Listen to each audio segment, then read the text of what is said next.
Welcome everyone to Weekly News and a DW Main Major Tidbit, and the topic for this video is Online gambling, gustong ibaban. Nalulung ka na ba sa online gambling? Magkano na ba ang napanalunan mo? Nasa negative?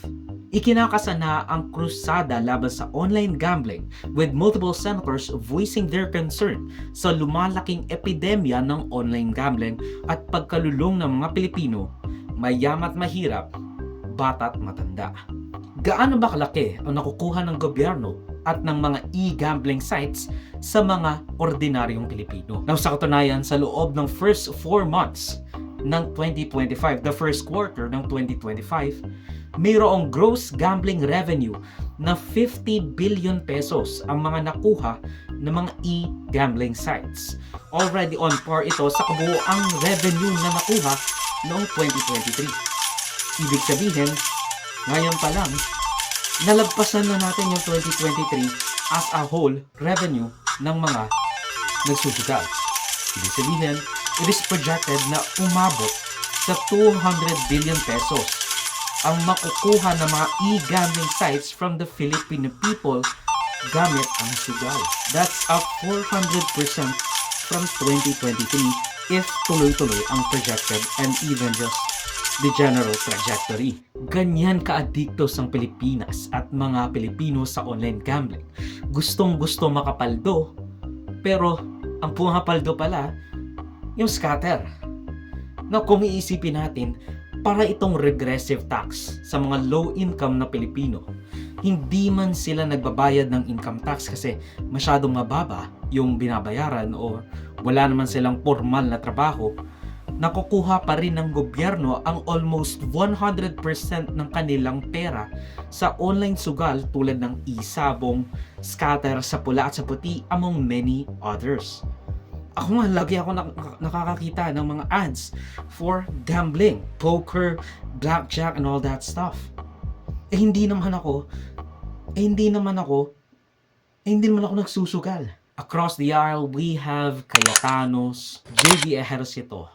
You know, it's been very prevalent and we've been hearing a lot of things already, Gretchen, that a lot of people are already really getting addicted, no? And as I mentioned also in interviews, that this is, I think, worse than Pogo.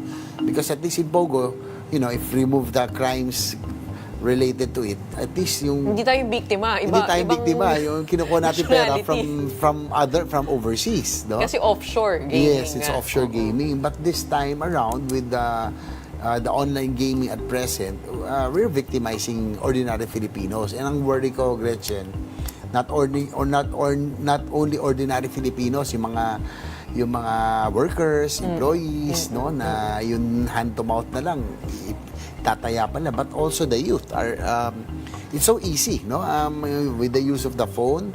Villanueva. A new form of corruption itong Pogo, and then there's another new form of gambling, itong online gambling na talagang sumisira sa buhay ng ating mga kababayan. Gatchalian.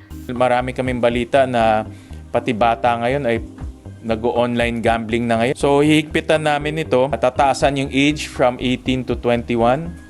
Tapos ang minimum bets is 10,000. Ang top up is 5,000. Ang e-sabong, walang law banning it, but I know there's an executive order banning it. No? So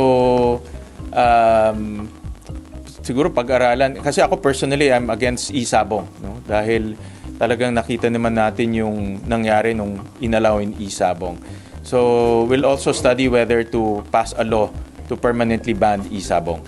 Zubiri. Unang-una po sa aking listahan ng Anti-Online Gambling Act kung saan maglalagay po tayo ng blanket ban sa lahat ng uri ng online gambling. Rafi Tulfo.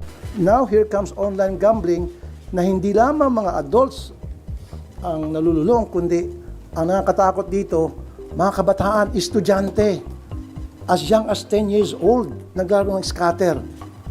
Hindi nakapag-aral, hindi nakapagtulog, hindi nakatulog, kumukupit sa kanilang mga magulang para makapag-scatter lamang. Ano to? Anong klaseng bansa meron tayo ngayon? Sobrang lala na. Something has to be done. That's why I'm filing a bill na total stop, hindi yung regulated. Hindi yung strictly regulated. For me, no. It has to stop. Grabe na.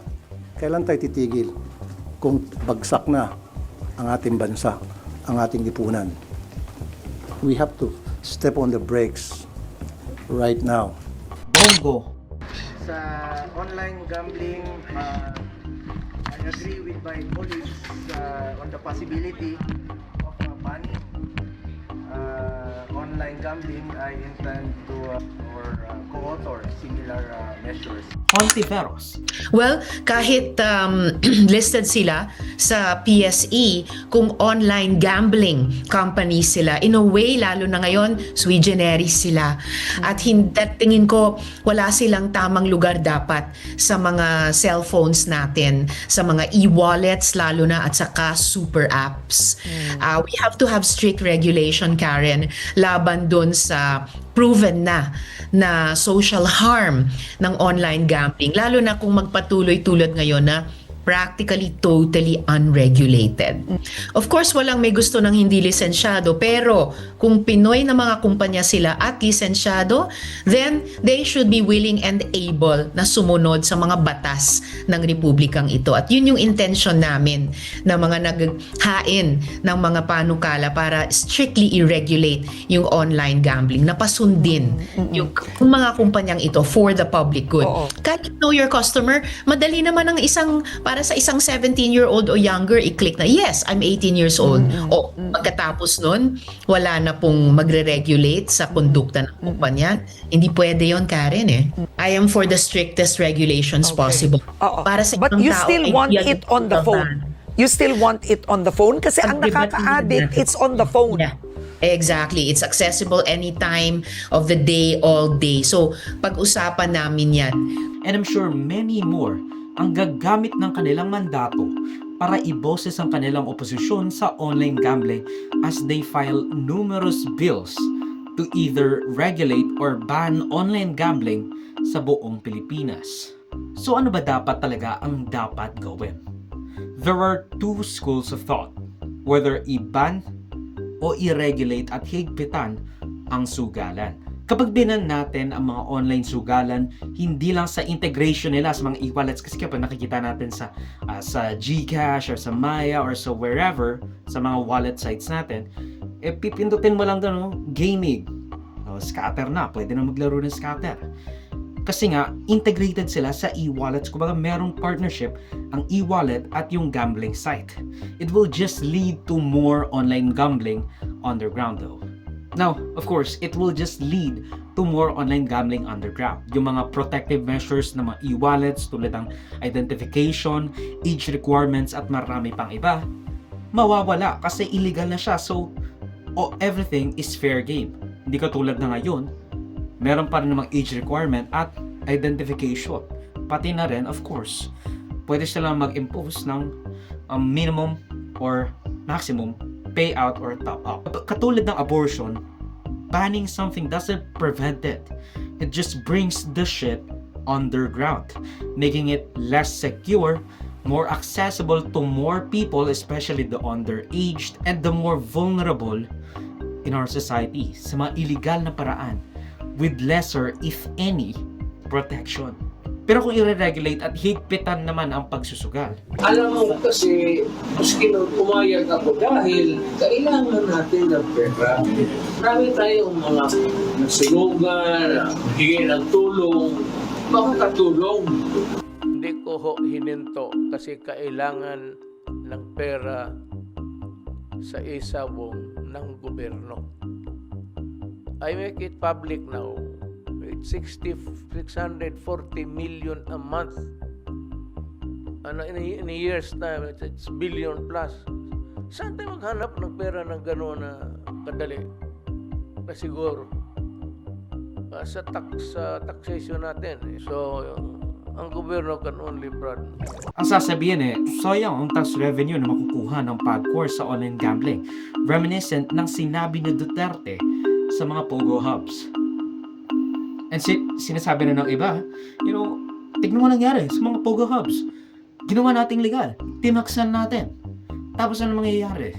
Diba? Naging pugad lang sila ng mas marami pang krimen. unbeknownst to us, hitherto undreamt of. Though the problem with the Pogos were the human traffickings and scams they've been doing. And of course, the adverse effect ng gambling sa society natin. But that's beyond the scope of this video, although it is a very large part of it all. Ang problema kasi sa online gambling ngayon ay dalawa. Yes, dalawa lang. Number one, easily accessible sila with the integration ng mga e-wallets or super apps tulad ng GCash, making the casino in the same place as the ATM. Kumaga, wala na akong pera, sige, 100 lang naman ang dito, entry dito, sige na nga, ATM, kuha ko 100. 200 man na para mas marami. Oh, ayan. Kasi nga accessible sa tao. Mababa yung bar of entry. 100 pesos. Tingnan mo yung ate ko, kasi nasa Saudi Arabia siya. Tapos, ang kinukuha niya or humihingi siya sa akin ng authentication code.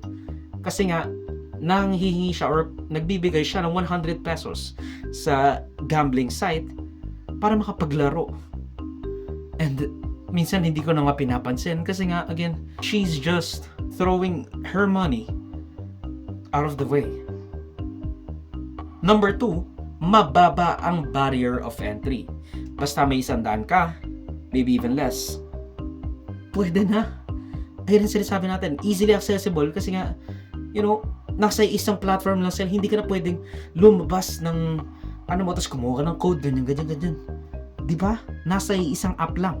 Tapos kung ano-ano na ang pwede mong puntahan, kung ano-ano na ang pwede mong gawin at bilhin. There are tons of options to choose from.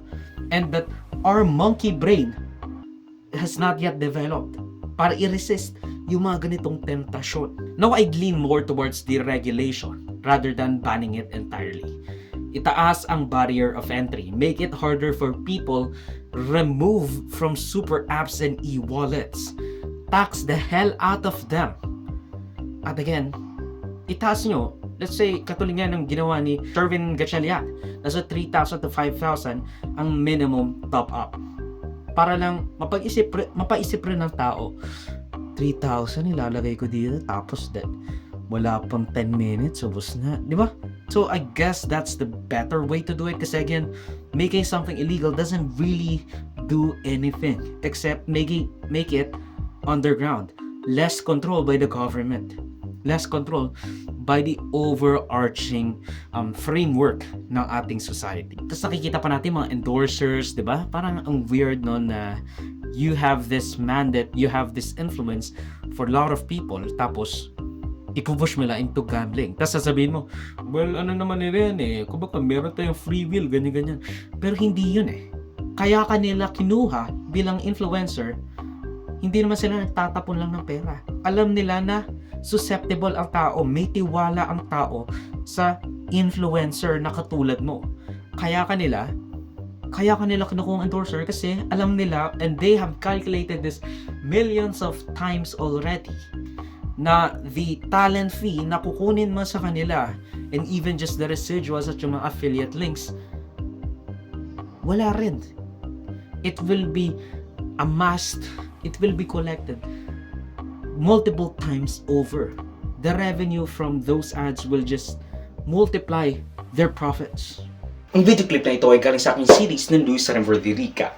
Check the entire videos for the complete weekly news recap and subscribe to the channel to be kept up to date sa mga local at global news na I'll make sure will be interesting to you. Particularly you, whatever your name is. Hindi ko alam, sorry. Salamat sa panonood mga ka-farmy. Like, subscribe, follow me like sa socials and avoid Joseph that will be linked down below. So susunod, of course, paalam.